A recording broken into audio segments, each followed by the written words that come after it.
We've got the front bench here to talk about all of that. With me this evening, former senior advisor to the Liberal Ontario governments of Dalton McGuinty and Kathleen Wynne. Dan Moulton is with us. He's now a partner with Crestview Strategy. Larissa Waller is the founder of Hanley Strategies. She's a former head of communications for Ontario's Conservative Premier Doug Ford. Kathleen Monk is former director of communications to the late Jack Layton, now the principal owner of Monk & Associates. And Laura Stone is a Queen's Park reporter for the Globe and Mail. Hi, everybody. Hi. Good to see you. So we'll start with this before we get into the vote. Kathleen, I mean, look, she has not been doing interviews. She has not been as public-facing as she was extremely public-facing before. So, you know, I'm not surprised, to be honest, based on a lot of, you know, speculation behind the scenes. But it feels like a big moment. Like, she was a key figure for years and years and years. There are not many ambassadors on behalf of Canada that most normal Canadians could name at home. And I think actually Ambassador Hillman, people would recognize and would recognize the work that she's done. Long-serving ambassador. I mean, listen, she served through 3 different U.S. administrations, 2 of them being Trump. I mean, that alone, in diplomatic terms, we have to measure those in dog years. So it's more like 3 decades, not just 6 years she's been there. She navigated through COVID and the border closures and all of that, and of course did CUSMA. And even before she went to Washington, she was known for her trade deal with the CPTPP. Don't ask me to explain the full name of that one. But, you know, so it is a big loss. First of all, she was the first woman also appointed as U.S. ambassador. That's significant as well. And she really handled herself so capably under incredibly tense, not just the first NAFTA negotiation deal, but also, as I said, COVID, and now the second round and everything that she's been through. So a huge loss, especially as you noted, Vashi, at this critical time, this critical juncture where we're about to negotiate CUSMA once again. A big loss, but, you know, there has been some rumors, you know, that she, you know, with the work of not only the clerk, Dominic LeBlanc, even the chief of staff to the prime minister, coming down and doing a lot of that heavy lift, that maybe she wasn't fully holding all the reins. But I mean, kudos to her. Have nothing but you know, good things to say, obviously, and wish her the best. After that many years in Washington, I would probably want a break too. Dan, your thoughts on the decision that Ambassador Hillman is making, and then any hints or clues? I think Bloomberg is reporting it could be Mark Wiseman, for example, who steps into, I don't have independent confirmation of that, but most people I ask right now are saying that sounds about right, who could step into her shoes. Any thoughts on that?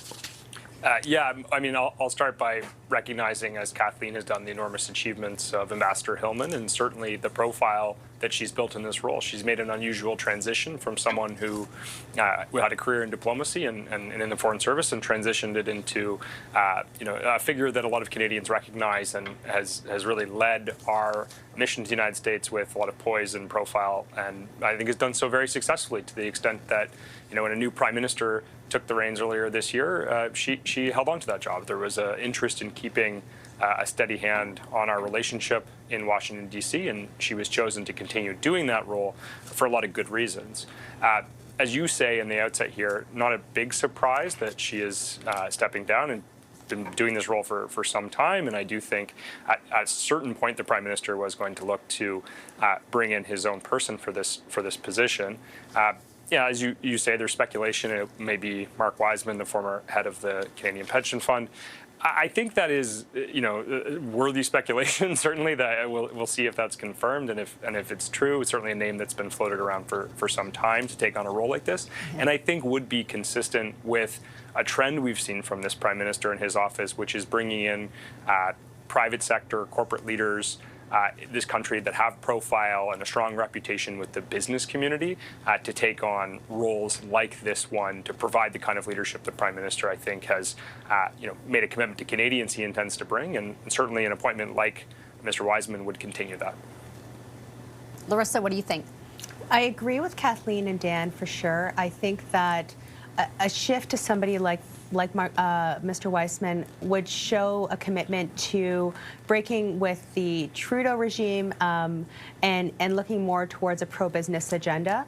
I think where we have to be a little bit careful here, I mean, everybody in Washington has Google, and Weissman was one of the co-authors of the Century Initiative, which, you know, wasn't that big of a deal in our election, but a very, very kind of pro-immigrant, you know, throw open the borders sort of policy that might go against what a Trump administration might want to see.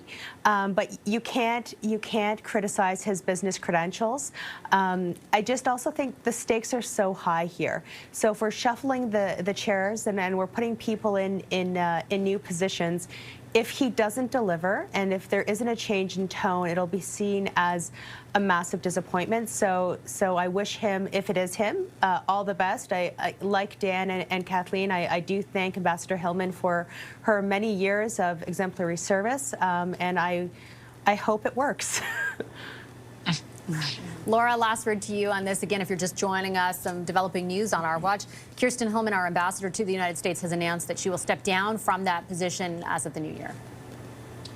Yeah, I mean, Kirsten Hillman obviously has an excellent reputation, seen as very skilled and competent. I was actually surprised back in June when Prime Minister Carney kept her on and appointed her as the chief negotiator. Maybe I shouldn't be surprised as that, because I think that signaled some continuity. But you know, I think we've seen the Prime Minister to be kind of a very insular leader in a sense of kind of being a bit cagey with details. And we've seen that shift certainly with the Canada-U.S. relationship. We haven't seen as many public updates as has been noted by either politicians or the ambassador on the status of the talks. And obviously, they have not gone as successfully as the Prime Minister had hoped back in the summer. And I'm not saying that that's really necessarily anyone's fault on the Canadian side. We've seen the president lash out at Canada for a variety of reasons. But if you appoint someone like a Mark Wiseman, who I also believe was a fundraiser for the Prime Minister and his leadership campaign, that's someone who's obviously close to him.